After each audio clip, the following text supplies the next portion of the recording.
M Rauf educational and welfare society کی جانب سے منعقد یہ اجتماعی نکاح کی تقریب کے صدر مکرم ہمارے عزیز جناب ایڈوکیٹ اشفاق احمد صاحب، دیگر حضرات علماء کرام، آپ سبھی عزیز و دوستوں، وقت بہت تنگ ہے، نماز عصر کا معاملہ بھی ہمارے اور آپ کے سامنے ہے۔ اجتماعی شادیوں کی تقریب میں تقریر کرتے کرتے میں اس نقطے پہ پہنچا ہوں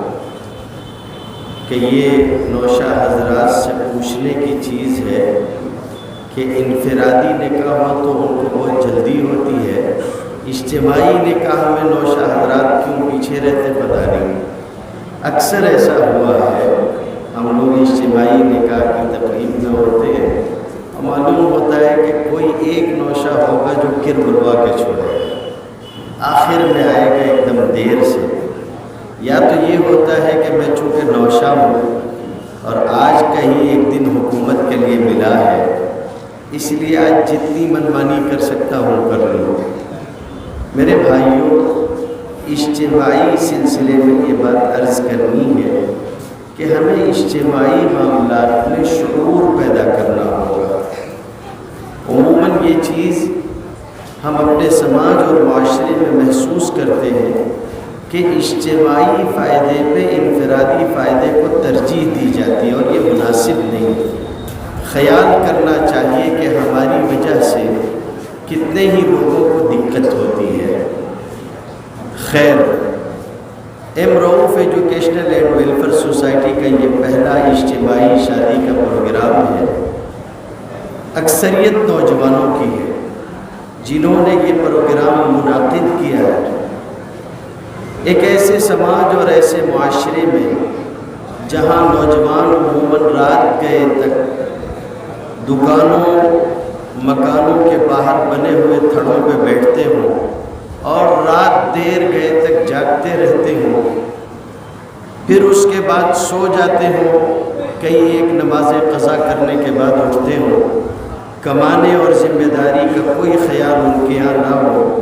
شریعت کی پاسداری صرف جمعہ کی نماز تک محدود ہو۔ ایسی صورت میں اگر کچھ نوجوان اٹھتے ہوں اور وہ اپنا شاندار 3 سالہ ماضی رکھتے ہوں، شاندار 3 سالہ ماضی رکھتے ہوں کہ انہوں نے خدمت کا ایک عنوان بنایا ہو، خدمت کر رہے ہوں، اور یہ صورتحال ہو کہ انہوں نے لوگوں کے علاج معالجے سے لے کر نادار اور مستحق طلباء و طالبات کی اعلیٰ تعلیم کے انتظام تک ہمہ جہت کوششیں کی ہوں، چھوٹی بیماری سے لے کے بڑے سے بڑے آپریشن تک، بائی پاس اور کینسر کے علاج و معالجے تک ان کی خدمات ہوں۔ اگر ایسے نوجوان ایسے ماحول اور سماج میں سامنے آتے ہیں تو یقین مانیے ہمارا دل خوشی سے باغ باغ ہو جاتا ہے، اور ایک امید بن جاتی ہے کہ آئندہ آنے والے دنوں میں انشاءاللہ سماج میں ایسے لوگ ہیں جو خود بھی سماج کے لیے مفید ہوں گے، اور ان کے ذریعے سماج ایک سبق اور ایک راہ اختیار کرے گا، یہ دوسروں کے لیے نمونہ اور مشعل راہ بنیں گے۔ ایسے موقع پر جب کہ ان کے پاس بہت اسباب نہیں ہے، ایسے موقع پر کہ وہ ذاتی طور پر خود بہت زیادہ خرچ کرنے کی پوزیشن میں نہیں ہے، مگر امت کا غم محسوس کر کے لوگوں کے دروازے پہ جانا، اور ایسے لوگ کہ جنہوں نے اپنی سفید پوشی کی وجہ سے خود کبھی کسی سے اپنی ضرورت کے لیے کچھ نہ مانگا ہو، امت کے لیے لوگوں کے مخیرین کے دروازے پہ جانا، دامن پھیلانا اور ان سے لے کر غریبوں کا علاج معالجہ اور ان کی ضروریات پوری کرنے کی کوشش کرنا، ایسے نوجوان اگر امید کا سبب نہ ہو تو اور کیا ہو۔ خدمت کا یہ عنوان نبی کریم صلی اللہ علیہ وسلم کی زندگی کا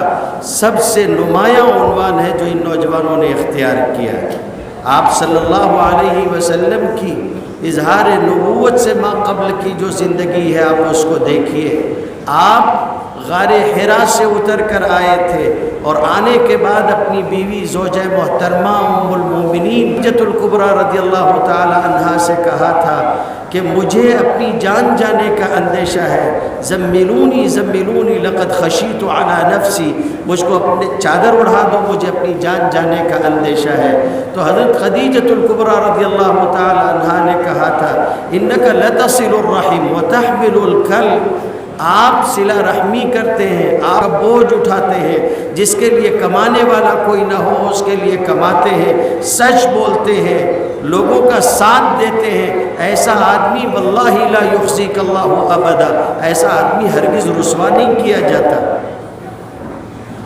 ساری زندگی آپ کا یہ مزاج رہا کہ کوئی ادنا درجے کا بھی، یہاں تک کہ حدیث کی کتابوں میں آتا ہے کہ کوئی باندی اگر اپنی کوئی ضرورت کی بات آپ صلی اللہ علیہ وسلم سے کہتی کہ میرا فلاں کام پھنسا ہوا ہے، آپ صلی اللہ علیہ وسلم اس کی بھی سفارش فرماتے، اس کا بھی ساتھ دیتے، یہاں تک فرمایا کرتے تھے لوگوں سے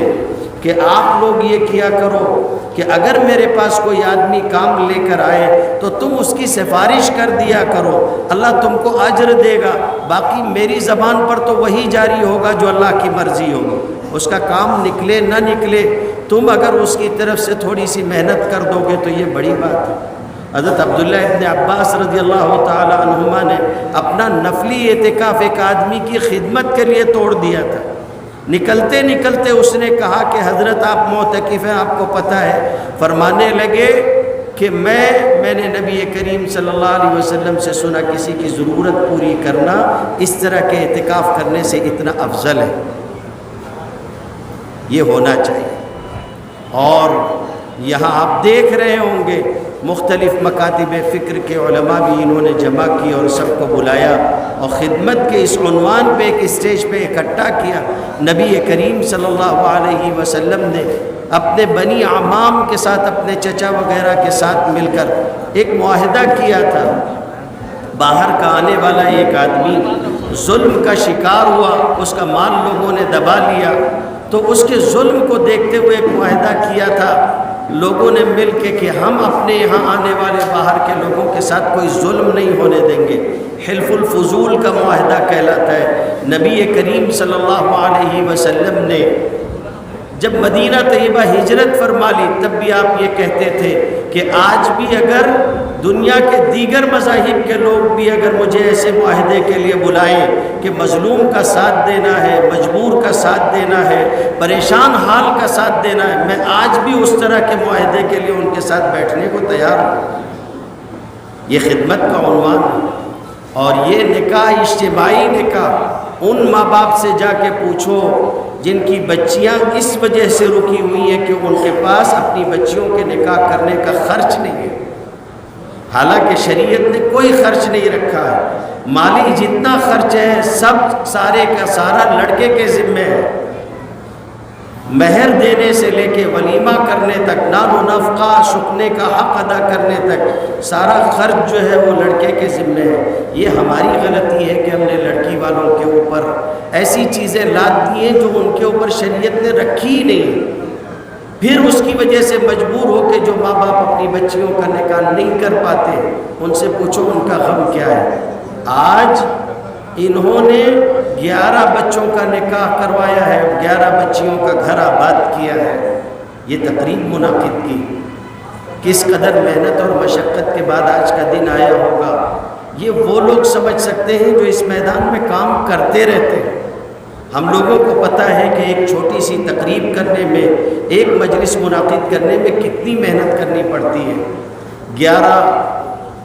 11 دونا 22، یعنی 22 خاندانوں میں خوشی کا داخل کرنا۔ ابن حجر رحمۃ اللہ علیہ نے فتح الباری میں لکھا ہے کہ احب الاعمال بعد الفرائض، فرائض کے بعد اللہ کے یہاں سب سے زیادہ پسندیدہ عمل یہ ہے کہ کسی مومن کے دل میں خوشی کو داخل کیا جائے۔ آج یہ لوگ خوش ہیں اور ان کی خوشی کا سبب یہ نوجوان ہے۔ اللہ تعالیٰ ان کے اس ادارے کو نظر بد سے بچائے، ان کی جو کوششیں ہیں اللہ تعالیٰ اس کو اپنے یہاں شرف قبولیت عطا فرمائے۔ یہ ضرورت ہے کہ اس طرح کے جو واقعی کام کرنے والے لوگ ہیں ان کا ساتھ دیا جائے، سماج اور معاشرے میں ان کی خدمت کو سراہا جائے۔ حضور صلی اللہ علیہ وسلم کا مزاج تھا کہ اس طرح کے جو لوگ ہوا کرتے تھے خدمت کرنے والے یا جن کے اندر خوبیاں ہوتی تھیں اس کا اعتراف فرماتے تھے۔ تو یہ ہونا چاہیے، یہ ہم سب کی طرف سے ہونا چاہیے اور ان کے ہاتھوں کو مضبوط کرنا چاہیے تاکہ یہ اپنے آگے کے جو عزائم ہیں ان کو پورا کر سکیں۔ نکاح عبادت ہے، اس طرح اجتماعی طور پر نکاح کرنے میں بہت ساری سماجی برائیاں اور رسوم و رواج کو بھی روک لگتی ہے۔ اور مجھ سے پہلے جو مقرر ہمارے عزیز حضرت مولانا خالد رشیدی صاحب تقریر کر رہے تھے، آتے ہوئے بھی میں نے کچھ حصہ ان کی تقریر کا سنا۔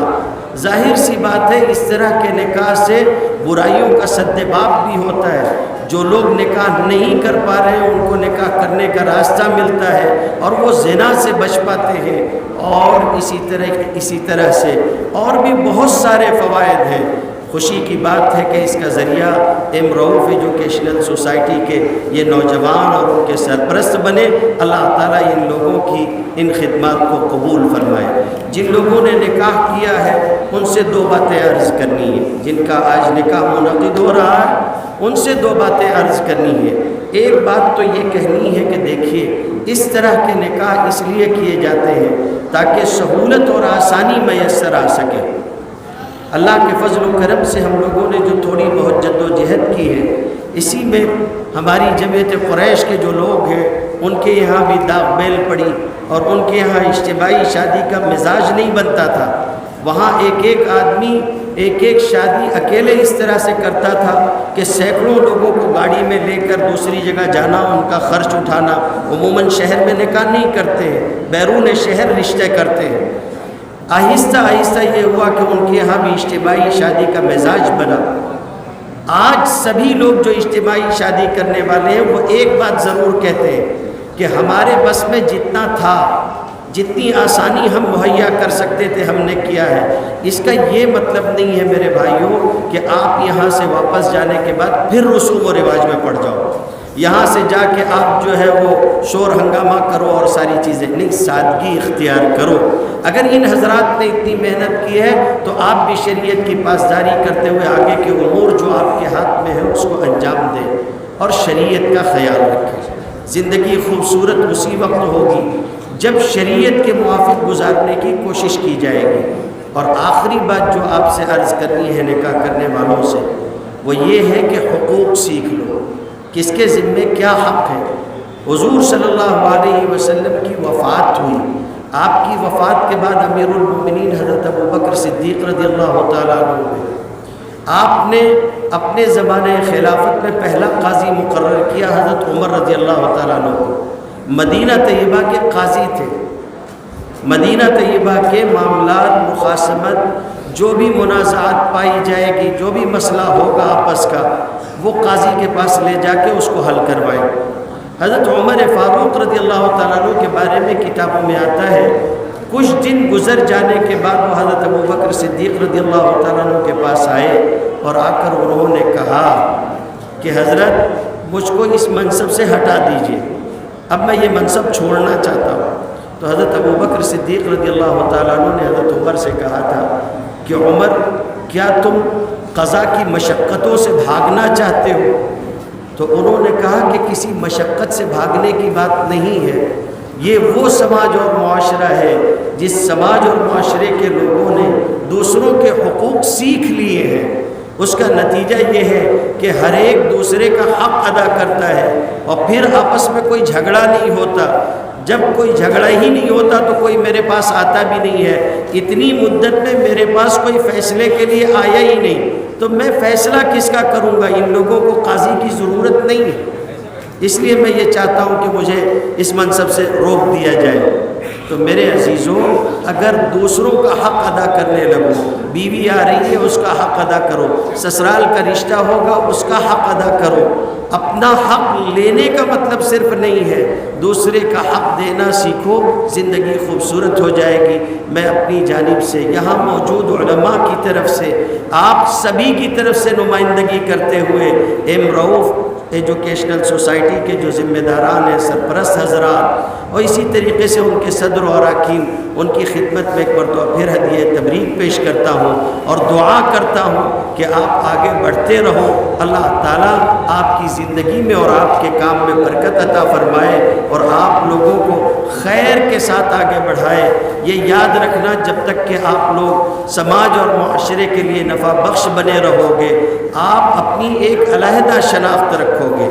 آج کل ادارے قائم ہوتے ہیں، سوسائٹیاں بنتی ہیں، دیکھنے میں یہ آتا ہے کہ بھیڑ میں ایک اضافہ اور ہو جاتا ہے، بس اس سے زیادہ اور کچھ نہیں۔ لیکن آج آپ دیکھیں گے کہ یہ پہلا اجتماعی پروگرام ہے شادی کا، لیکن اس اجتماعی شادی کے پروگرام سے پہلے ان کی خاموش 3 سالہ خدمات تھیں جو انہوں نے پیچھے انجام دی ہیں۔ آج شاید بہت سارے لوگ اس کو سن رہے ہوں گے ہمارے ذریعے سے کہ انہوں نے 3 سالوں میں ایسا بھی کیا، یا ان کے دعوت نامے کو لوگوں نے دیکھا ہوگا۔ اللہ تعالیٰ ان کی خدمات کو قبول فرمائے۔ جب تک کہ یہ حضرات لوگوں کے لیے نفع بخش بنے رہیں گے، امید ہے کہ بھیڑ میں اضافہ نہیں بلکہ ایک علیحدہ شناخت رکھیں گے۔ قرآن مجید میں کہا گیا وَأَمَّا مَا يَنْفَعُ النَّاسَ فَيَمْكُثُ فِي الْأَرْضِ، جو چیز لوگوں کو نفع پہنچاتی ہے زمین میں باقی رکھی جاتی ہے۔ اللہ تعالیٰ ان نوجوانوں کو نظر بد سے بچائے، آج کی اس مجلس کو قبول فرمائے، اور جو تقریب منعقد ہو رہی ہے مقصود تک پہنچنا اس کے لیے آسان فرمائے۔ وآخر دعوانا الحمدللہ رب العالمین۔ M Rauf educational and welfare society کی جانب سے جمہور ہائی اسکول میں آج اجتماعی نکاح ہوا، جس میں شہر کے سرکردہ افراد اور بڑی تعداد میں لوگوں نے شرکت کی۔ ایم رؤف سوسائٹی جو ہے یہ سوشل کام کاج کرتے رہتی ہے، اور اجتماعی نکاح یہ ایسا کام ہے جس میں کئی گھر بن جاتے ہیں، اور آپ دیکھ رہے ہوں گے کہ جو انہوں نے ہر جوڑے کو جو سٹ دیا ہے سامان کا، وہ کافی اچھا اور بہتر ہے، جس کے لیے میں ایم رؤف سوسائٹی کو مبارکباد دوں گا کہ صرف اجتماعی نکاح نہیں، آگے کی زندگی کے لیے بھی جو ضروری لوازمات ہے اس کا بھی انتظام کر کے دے رہی ہے۔ میں جمہور high school and junior college, چراغ پری پرائمری اسکول اور جنتا دل کی طرف سے ایم رؤف سوسائٹی کو مبارکباد دیتا ہوں، اور یہ خواہش کرتا ہوں کہ اللہ ان کو اسی طرح لوگوں کی خدمت کرنے کا کام کرتے رہے، وہ ایسی توفیق عطا کرے۔ میں ادارہ ایم رؤف سوسائٹی کی جانب سے تمام یہ آئے ہوئے لوگوں مہمانوں کا تہہ دل سے استقبال کرتا ہوں اور خیر مقدم کرتا ہوں کہ سب لوگ ہماری اس پروگرام میں آئے اور ہماری حوصلہ افزائی کی۔ ہمارا مقصد یہ تھا کہ جو غریب بچیاں ہیں، یتیم بچی ہے، جو کسی وجہ سے دہیج کی وجہ سے اور کوئی معاملات کی وجہ سے ان کا نکاح نہیں ہو پاتا ہے، تو ہمارا مشن، ہمارا مقصد یہ تھا کہ وہ آسانی کے ساتھ ان کا کم سے کم کاشتوں میں اجتماعی نکاح میں یہ پروگرام جو ہم نے کیا ہے اس کے اندر ان کا نکاح ہو جائے۔ ہمارا اصل مقصد یہی تھا۔ اس میں ہم لوگوں نے ان کے لیے ضرورت زندگی کا جو سامان ہے اس کی پوری جو ہے کٹ دی ہے۔ الحمدللہ وہ کٹ میں پورا سامان ہے نا، کباڑ ہے، پلنگ ہے، اور سب ضرورت زندگی کا جو سامان آتا ہے وہ پورا اس میں ہے۔ اور ہمارا مقصد بھی جو تھا بس یہی تھا کہ غریب بچی کا کسی بھی طریقے سے اجتماعی پروگرام میں سادگی کے ساتھ نکاح ہو جائے، اور ایک پیغام دینا تھا۔ آگے بھی انشاءاللہ جو ہم اس طریقے سے پروگرامات کرتے رہیں گے، اور آپ لوگوں کا تعاون رہا تو انشاءاللہ اور بھی جو کام ہے ہم لوگ انشاءاللہ کرتے رہیں گے۔